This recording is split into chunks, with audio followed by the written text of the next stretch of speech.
Game online Roblox lagi ramai jadi sorotan. Gara-garanya Menteri Pendidikan Dasar dan Menengah Abdul Muti tiba-tiba menyebut game Roblox berbahaya bagi anak-anak karena mengandung banyak unsur kekerasan. Menurut Abdul Muti, anak-anak terutama usia dini belum memiliki tingkat intelektualitas untuk membedakan mana yang nyata dan mana yang rekayasa. Akibatnya, anak cenderung meniru apapun yang mereka lihat. Bagian dari game itu juga ada yang sudah mulai disusupi dengan judi online dan sebagainya, sehingga karena itu maka penggunaan gawai oleh anak-anak ini semaksimal mungkin dibatasi. Meski banyak orang tua setuju Roblox berbahaya, tapi ada pula sebagian orang tua yang justru melihat sisi positif permainan Roblox.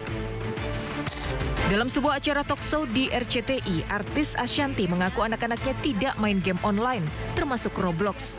Lain dengan komedian Sule yang mengaku santai, anaknya hobi main Roblox meski harus mendapat tagihan kartu kredit 50 juta rupiah gara-gara main Roblox. Nah, mereka juga nggak main yang kayak Roblox gitu, mereka juga nggak main. Oh jangan main, saya aja kecolongan 50 juta tuh.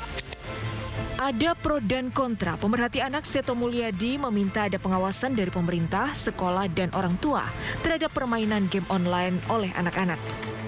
Saya sangat mengapresiasi apa yang menjadi keputusan dari Bapak Menteri Pendidikan Dasar dan Menengah, yaitu dengan adanya pelarangan pada game Roblox tadi. Selain tetap ada unsur positif, ya, misalnya memotivasi atau merangsang kreativitas, tapi juga tidak luput adanya bahaya bagi anak.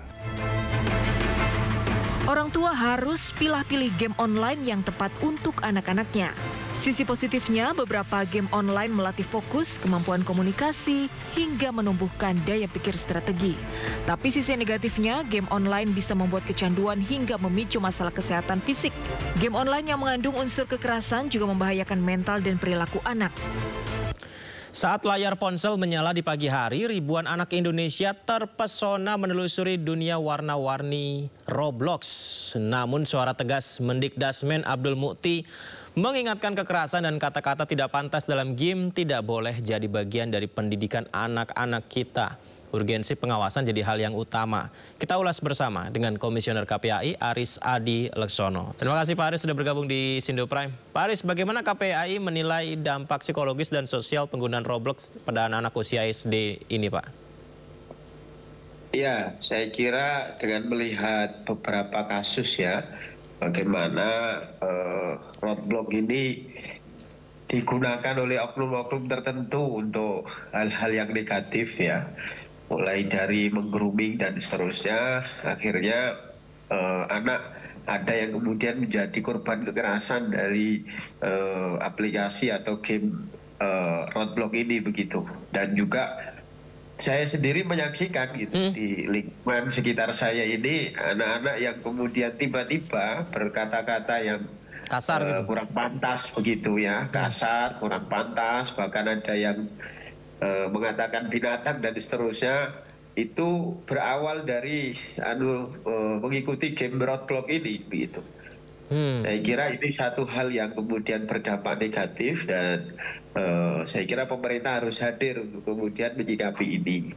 Nah, salah satunya memang kami mendengar bahwa Kemendikdasmen kemudian tegas ya memberikan batasan gitu agar kemudian anak tidak atau dibatasi dalam bermain game ya, salah satunya Roblox ini begitu. Berarti tingkat kecanduannya sangat tinggi ya Pak? Ya, dan saya kira tidak sekedar Roblox saja sebenarnya gitu, karena game itu kan hampir semua aplikasi game itu kan konstruksinya pasti konstruksi yang ada muatan-muatan adiksi ya, kecanduan bagi anak-anak gitu. Nah, kalau melihat beberapa kejadian-kejadian termasuk KPAI menerima beberapa laporan bagaimana dampak dari game ya, yang kemudian ada muatan-muatan kekerasan, ada muatan-muatan perilaku menyimpang baik verbal maupun non-verbal. Saya kira sudah seharusnya ketika anak menggunakan game ya, kemudian diawasi ketika sudah melampaui batas dari misalkan usia anak itu ya, lamanya, durasinya dan seterusnya, saya kira orang-orang dewasa di sekitarnya juga harus segera bertindak untuk membatasi orang tua misalkan yang terdekat gitu, guru dan seterusnya. Karena memang penggunaan internet atau dunia digital, akses dunia digital, salah satunya game tanpa ada literasi digital yang kuat juga akan berdampak buruk ya terhadap tumbuh kembang anak kita tentunya. Salah satu yang mungkin ya Pak jadi pemicu dan juga dilematis adalah anak-anak kita ini sekolah tak jarang juga menggunakan handphone dan menggunakan fasilitas digital gitu Pak. Seperti ada pendidikan melewat Zoom seperti kita sekarang dan lain sebagainya. Dan anak-anak kita ini sangat cerdas Pak. Cepat sekali mereka bisa menggunakan handphonenya untuk kemampuan aplikasi game kah atau yang lainnya gitu. Nah ini bagaimana caranya Pak? Karena kan itu sebuah konsekuensi ketika mereka sudah memiliki handphone, dia bisa menggunakan gadget ini untuk hal negatif, mungkin Roblox dan lain-lain. Iya, jadi memang peningkatan sangat drastis ya dalam penggunaan internet yang itu juga menyasar kepada anak pasca COVID ya. Dan juga menjadi bagian dari sarana prasarana pembelajaran. Nah, tetapi peningkatan ini tidak dibarengi dengan literasi digital, tidak dibarengi dengan pembangunan karakter anak di semacam etik anak lah di dalam berinteraksi di dunia maya ini gitu. Sehingga anak tidak ada resiliensi, tidak ada self control untuk kemudian memilah mana yang kemudian boleh diakses, mana yang tidak, mana yang harus diakses untuk mendukung tumbuh kembang dia, untuk pembelajaran dia. Nah ini yang kemudian karena tidak ada bekal untuk kontrol diri tadi, tidak ada literasi digital yang kuat, resiliensi yang kuat, ya akhirnya kebablasan begitu. Sehingga tidak bisa kemudian memilah yang negatif ini harusnya dihindari, yang negatif ini yang harusnya tidak diakses ya. Dan seterusnya begitu. Nah, memang dalam konteks pemenuhan hak informasi anak ya dari berbagai sumber juga itu memang hak anak gitu. Tetapi penting juga bagaimana hak informasi yang harusnya diakses oleh anak dari semua sumber itu juga dibarengi dengan regulasi-regulasi, dibarengi dengan aturan-aturan, dibarengi dengan etik-etik yang itu kemudian bisa mengendalikan anak agar kemudian tidak masuk pada hal-hal negatif dan tidak masuk pada ranah adiksi tadi gitu. Karena tantangan saat ini bagaimana kesehatan mental anak, kemudian bagaimana karakter anak, perilaku anak, ya salah satunya karena situasi adiksi yang kemudian timbul dari permainan-permainan atau game yang berbasis digital ini begitu. Kalau Roblox itu kan ada Roblox Studio ya Pak ya. Apakah ada potensi edukatifnya Pak dari game ini Pak? Saya kira ada. Nah, hanya sebenarnya bagaimana kemudian kehadiran orang dewasa di sekitar anak itu ya, khususnya orang tua, guru ya atau teman sejawatnya itu betul-betul bisa mampu untuk kemudian mengawasi dan membantu untuk kontrol gitu, agar mana yang permainan-permainan yang ada nilai edukasinya kemudian itu diakses oleh anak. Tapi kalau kemudian sudah jelas-jelas tidak ada nilai edukasi, bahkan di situ sudah jelas-jelas mengandung unsur kekerasan, mengandung unsur yang kemudian membawa anak kepada perilaku menyimpang. Nah ini juga pasti harus kemudian dibatasi gitu. Dan saya kira pemerintah sudah ada PP Tunas namanya ya, peraturan pemerintah ya menyangkut bagaimana penyelenggaraan sistem elektronik yang melindungi terhadap anak-anak kita gitu. Nah, saya kira ini perlu menjadi acuan dan melalui situasi ini saya kira PP Tunas ini harus segera ada turunannya. Bagaimana kemudian nanti dengan turunan itu masyarakat menjadi jelas. Pemerintah di tingkat daerah, penyedia layanan elektronik juga jelas batasan-batasan mana yang boleh dan mana yang nggak boleh itu melalui aturan turunan. Nah, kami berharap aturan turunan ini segera diterbitkan sehingga para penyedia layanan elektronik bisa lebih arif ya untuk kemudian dalam memproduksi aplikasi, game dan seterusnya itu tetap mempertimbangkan bagaimana keamanan, bagaimana melindungi anak-anak kita gitu.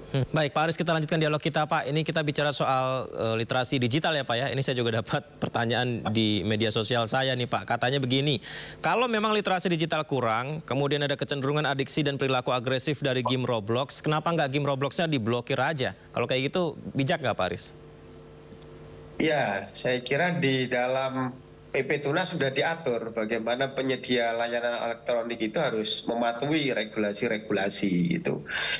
Bagaimana tadi misalkan roadblock salah satunya hanya harusnya gitu bisa diakses di usia di atas 12 tahun. Nah, bagaimana kemudian penyedia layanan ini kemudian disiplin gitu agar tidak semuanya bisa mengakses. Nah, bagaimana tidak semuanya bisa mengakses? Tentu kan karena anak itu kan harus seizin orang tua ya. Bagaimana ketika kemudian dia mengakses ini, orang tua juga tahu dan seterusnya. Nah, semacam ini kan kemudian penting bagian dari pengawasan yang kemudian melekat ya kepada anak-anak kita, dari orang-orang terdekatnya, orang dewasa terdekatnya, khususnya dari orang tuanya. Dan juga saya kira penyedia layanan elektronik juga penting untuk kemudian memperhatikan tadi ketika ada oknum-oknum yang kemudian menggunakan ya aplikasi ini untuk maksud-maksud negatif, maksud-maksud jahat ya, menggrooming dan seterusnya, itu saya kira juga penyedia layanan elektronik harus bertanggung jawab soal itu gitu. Dan saya kira di PP Tunas sudah diatur dan tinggal bagaimana melihat roadblock ini dari perspektif PP Tunas sehingga nanti ditegakkan aturannya gitu. Disiplinnya seperti apa untuk mengikuti aturan itu. Kalau memang mengarah kepada pelanggaran ya saya kira sah-sah saja kalau kemudian penyedia roadblocknya ya penyedia layanan roadblocknya ini juga menerima konsekuensi begitu. Apakah kemudian dari sisi penyedia layanan ini dia harus dibatasi dalam konteks apa dan juga mengendalikan di sistemnya agar kemudian tidak digunakan pada hal negatif, tidak semua anak kemudian bisa mengakses tanpa concern dari orang-orang yang di sekitarnya, orang-orang dewasa di sekitarnya begitu.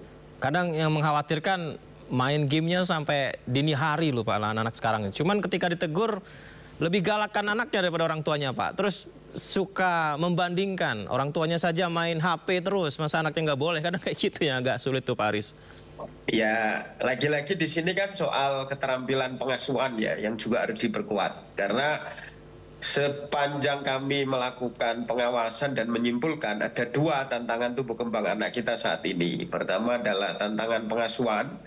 Kemudian yang kedua adalah tantangan adiksi atau kecanduan gitu, baik kecanduan yang sifatnya digital maupun yang non digital gitu. Kalau keduanya ini bisa dikendalikan gitu, kami yakin tumbuh kembang anak juga akan kemudian lebih baik lagi gitu, mentalnya akan kuat, resiliensinya akan kuat, kontrol dirinya akan kuat. Pada prinsipnya kami juga setuju bahwa evaluasi ini juga harus menyeluruh ya, tidak sekedar beban ini langsung diarahkan kepada pengguna ya, yaitu anak-anak, tetapi juga kepada penyedia layanan elektroniknya ini. Apakah dia sudah patuh terhadap regulasi yang ada? Kalau memang belum ya tentu harus menanggung konsekuensi gitu. Karena kita harus menertibkan layanan digital yang ramah anak ini dari hulu sampai hilir gitu. Jangan sampai sekedar hilirnya saja. Pak Aris, makasih ya Pak sudah berbagi bersama kami Pak ya.